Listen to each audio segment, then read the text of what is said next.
trying to figure out what I'm going to take to the park tomorrow to fly. And I haven't had the Tower Hobbies Edge 540 out in a while. The last time I had it out, the canopy came loose.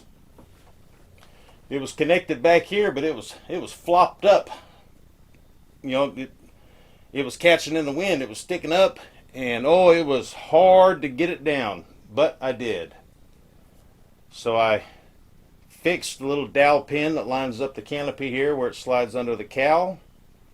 I got a battery in it right now. Let's throw it on the center of gravity machine and see how it's balancing out.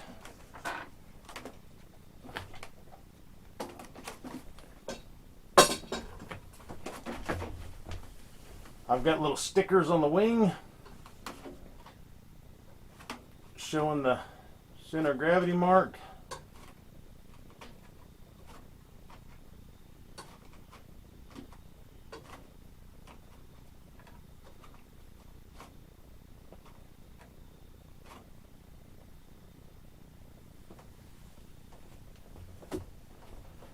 Just a hair nose down. One good thing about flying planes that are either capable of a glow engine, gas engine, or an electric setup is that the center of gravity range is a little bit bigger.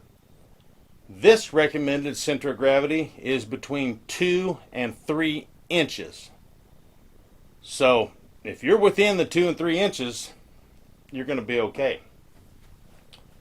Why can the center of gravity be off that much? Because if you have this plane set up with a glow engine and had a full tank of fuel, then you use some of your fuel. Now your center of gravity is changing as the fuel level goes down. So therefore it can fly good within a bigger range. Some of our favorite E-flight planes, it might be a 10 millimeter difference, between 105 and 115 millimeters, something like that. So this plane was first designed to have a glow engine, and then as time went on, and they made an adjustment or two in here where we could put the electric motor. So I say, yep, this is on the lineup tomorrow.